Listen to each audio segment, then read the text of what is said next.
অন্তর্বর্তীকালীন সরকার না, এটি হবে একটি রাজতন্ত্রের আদলে ডক্টর ইউনূসকে রাজা ঘোষণা করা হলো, সেটা মানতেন?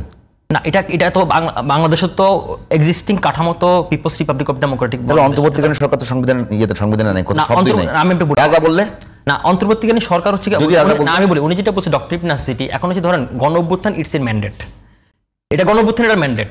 কারণ কি, এটা হচ্ছে মূল কথা। আপনি দেখেন, আরো আপনাকে বলি, হাসিনা 3টি ইলেকশন করলো, হাসিনার যে আপনার যে কাঠামোটা ছিল সেই কাঠামোতে তাকে আপনি একটা স্মুথ পাওয়ার ট্রানজেকশন তাকে সরানো কোনোভাবে পসিবল না। যার কারণে তো যে গণ অভ্যুত্থান হলো, গণরোষ, মাস মোবিলাইজেশন বলে এটাকে। এখন মাস মোবিলাইজেশন বা মাস আপরাইজিংটা তখন হলো যে গণ অভ্যুত্থান ইটস এর ম্যান্ডেট, এটা নিয়ে কোনো প্রশ্ন করার সুযোগ নেই।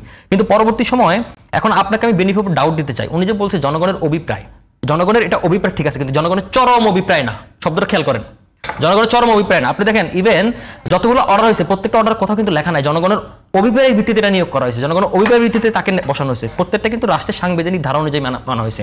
এখন আপনার এই যে অন্তর্বর্তীকালীন সরকারের যে তার হচ্ছে নৈতিক ম্যান্ডেটটা হচ্ছে গণঅভ্যুত্থান, রাইট, কিন্তু তার আইনি বৈধতা নাই, তাই তো? এখন তার আইনি বৈধতা দিবে কেনা? পরবর্তী গভর্নমেন্ট, মানে পরবর্তী পার্লামেন্ট। পরবর্তী তাহলে তো এখানে জুলাই সনদ দরকার নেই আর। এক্স্যাক্টলি। এখন হচ্ছে আপনাকে আমি পয়েন্টে আসি, তখন হচ্ছে কি আপনার এই যে তারা গণভোটের কথা বলছে, পৃথিবীর কোন দেশে কি এটা আপনি দেখাতে পারবেন যে আপনার একটা পার্লামেন্ট ছাড়া গণভোট হয়েছে? বলতে পারবেন আপনি? আপনার তো কনস্টিটিউশন আপনার রানিং করতেছে, আপনি গণভোট কিভাবে করবেন? তারপর আপনি দেখেন উনি যে বলছে যে সাংবিধানিক, বাংলাদেশে হয়েছে কোথায়? জিয়াউর রহমানের গণভোট তখন মার্শাল ল ছিল, এর আগে ছিল, তখন মার্শাল ল সাথে গণভোট মানে এর আগে হয়েছে, মার্শাল ল ছিল। এখন কি চলছে? মার্শাল, এখন তো মার্শাল ল না। মানে আপনি কি মনে করেন অভ্যুত্থানের সরকার মার্শাল হচ্ছে খারাপ? না, আমি খারাপ ভালো পক্ষ বলতেছি না, আমি আপনাকে লিগ্যালি বলতেছি। এটা এক্সট্রাঅর্ডিনারি না? না, আমি লিগ্যালি বলতেছি মার্শাল ল এক্সট্রাঅর্ডিনারি, অভ্যুত্থানের সরকার তখন সংবিধান স্থগিত ছিল, এখন সংবিধান স্থগিত না তো। এইটা বলতে পারেন, পয়েন্ট বুঝছেন আপনি? এটা ঠিক আছে, এখন সংবিধান স্থগিত। এখন শুনুন, আপনি দেখেন, এখন আপনি উনি যে কথাটা বলছে যে এই যে আপনি সংবিধান রানিং রাখবেন আবার গণভোট করবেন, আপনি দেখেন এই সরকারকে বৈধতা দিবে হচ্ছে পরবর্তী পার্লামেন্ট। তো পরবর্তী পার্লামেন্ট আপনাকে বৈধ দেওয়ার আগে আপনি গণভোট আয়োজন করা কারা? এক নম্বর প্রশ্ন। আর পৃথিবীর কোন দেশের ইতিহাসে কোন প্যাকেজ আকারে গণভোট হতে পারে? এখন আপনি বলতে পারেন যে আমাদের আগের গণভোটগুলো কি হয়েছে, হ্যাঁ, জিয়াউর রহমান করছে, আপনি এরশাদ সাহেব করছে। জিয়াউর রহমান কিভাবে করছে আপনি দেখেন, জিয়াউর রহমান গণভোট একটা ইন্টারেস্টিং স্টোরি আছে, এটা অনেকে মিস করবে, আমি একটু ব্যাখ্যা দিতে চাই। দেখুন, জিয়াউর রহমান যখন 75-এর 15 আগস্টের পরে যখন খন্দকার মোর্শেদ ক্ষমতা নিল, তখন কিন্তু বাকশাল চলতেছিল, কিন্তু খন্দকার মোর্শেদ কিন্তু বাকশাল বিলুপ্ত করেনি। তিনি কিন্তু স্বাধীনতার সংবাদপত্রে যে 4টি জিনিস ছিল, সংবাদপত্র নিষিদ্ধ, রাজনীতি দল নিষিদ্ধ, এগুলো কিন্তু কোনোটা উঠায়নি। তার পরবর্তী ওনার সময় কিন্তু পরবর্তী পারভেজ মোশাররফ কিন্তু ক্ষমতা নিয়েছিল, তিনিও করেননি সেটা। তখন রাষ্ট্রের প্রয়োজনে, জাতির প্রয়োজনে শহীদ প্রেসিডেন্ট জিয়াউর রহমানকে তখন তৎকালীন সময় তাকে ক্ষমতা নিতে হয়েছিল, তাই না?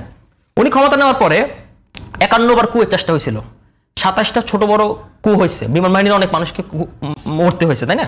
জাপানি এয়ার ফোর্স এখানে অনেক কিছু করছে। এখন হচ্ছে কি তারপরে ওনার এই সময়টাতে তখন ওনার হচ্ছে কি রাষ্ট্রের একটা রিকগনিশন, উনি রাষ্ট্র চালানোর খুব সীমান্ত পড়ে গেছে। তখন ওনাকে ম্যান্ডেট দেওয়ার জন্য উনি তখন 19 দফার ভিত্তিতে যে রাষ্ট্রটা চালাচ্ছিল, তখন যে ইন্টারন্যাশনাল যে রিকগনিশনের সমস্যাটা ছিল, বৈশ্বিক সহযোগিতা টহযোগিতা অনেক কিছু অফ ছিল, তখন ওনার ম্যান্ডেট নেওয়ার জন্য তখন উনি করছে কি যে 19 দফার ভিত্তিতে এই যে জিয়াউর রহমানের যে সরকারটা চলছে সেটার জন্য জনগণ পক্ষে হ্যাঁ না আছে, পয়েন্টটা বুঝেন, হ্যাঁ না ইয়েস অর নো, গণভোট ইয়েস অর নো দিয়ে হয়, হ্যাঁ না আছে, তখন সে ভিত্তিতে উনি গণভোটটা আয়োজন করেছে। সে গণভোটের তো মানে অনুষ্ঠিত পাচ্ছিল না, শুধুমাত্র যে জিয়াউর রহমানের অনুষ্ঠিত নীতি, আমি সেটা বলছি করেন কিনা, উনি যে রাষ্ট্র চালাচ্ছিল কারণ হচ্ছে কি ইন্টারন্যাশনাল রিকগনিশনের সমস্যা ছিল, ওটা ম্যান্ডেটটা নেওয়ার জন্য উনি গণভোট আয়োজন করছিলেন, কারণ এটা বৈশ্বিক স্বীকৃতি দরকার ছিল। এখন এই সরকারকে তো আমরা কেউ চ্যালেঞ্জ করিনি যে সরকার অবৈধ, এই সরকার চলে যাক, এই সরকারকে হাসিনাকে ষড়যন্ত্র করে উৎখাত করছে, পার্লামেন্ট